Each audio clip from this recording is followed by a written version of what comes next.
Look, I was thinking the same thing. Like, why are we rushing into fall fashion trends? But the summer has gone by so quickly. I totally get it. I actually welcome these fall fashion trends because I think, in comparison to last year, they have a little bit more vibrancy to them. And the most important thing about it is that it's more about how you bring your personal style or discover your personal style through these pieces that we already have. So, these are the top fall fashion trends that I think we can take straight from the runway and incorporate them into our daily lives. We all know the temperatures are going to drop, but your enthusiasm for being stylish does not have to drop too. The most functional staples of the season are expected to be dramatic, over the top when it comes to silhouettes, colors, patterns, textures. You literally can go ham and do whatever. What I noticed most on the runways were mid to ankle length coats that had some element of exaggerated warmth to them, like shearling, double breasted, double padded, high rise collars. They were very dramatic, they were very over the top, but still very functional. When it comes to the tops, I'd say they were simple and complementary. If we're having all this drama on the outside, I suppose we'll have to strike the balance by making the tops simple. And I didn't see a lot of tops, but the tops I did see were no strange styles to us. There were neutral colored wools, cashmere, tweeds, turtlenecks. These are all notable staples. We all have them. The previous trends of the sheer or even the structured tops are carrying over, but ultimately the tops served to complement the looks. The bottoms is going to be long skirts and loose pants. Last year, the trend was underwear and barely there.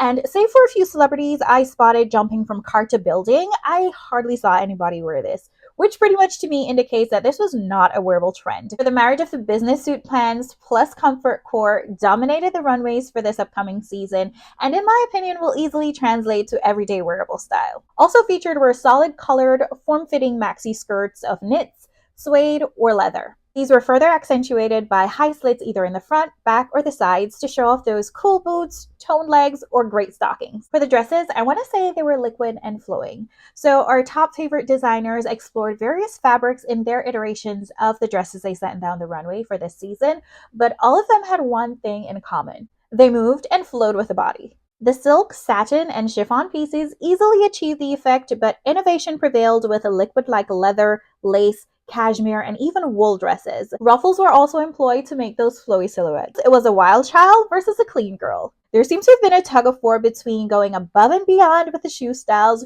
versus keeping them simple, feminine, and cute.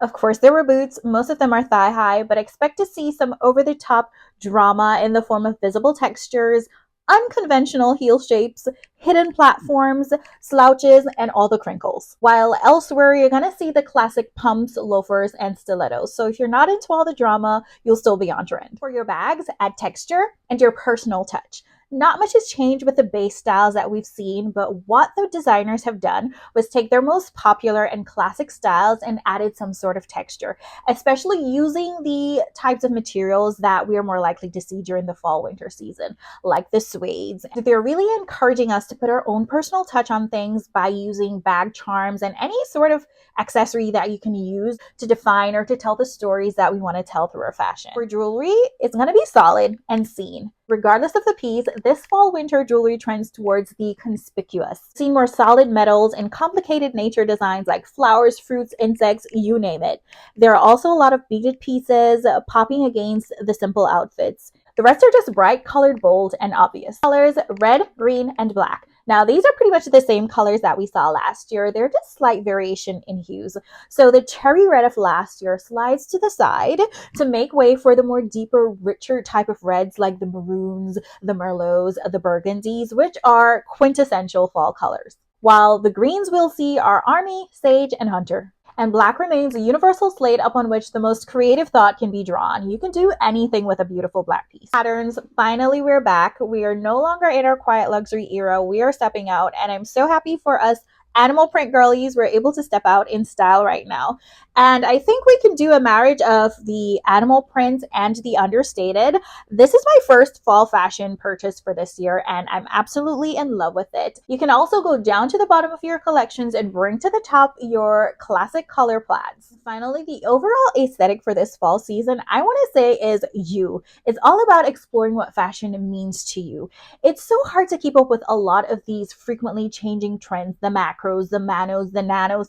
There's so many trends, becoming so exhausted to the point that we're losing interest in fashion altogether. But what I saw on the runways were designers exploring more of what it is to be more innovative in fashion, as opposed to tailoring everything to the commercial aspect of fashion. And they're encouraging us to do the same. They're really showing us that we have the freedoms to do whatever we want with fashion, and we can rediscover who we are as fashion lovers. And I wish the best for all of us. And until my next video, stay fashionably well and in good health.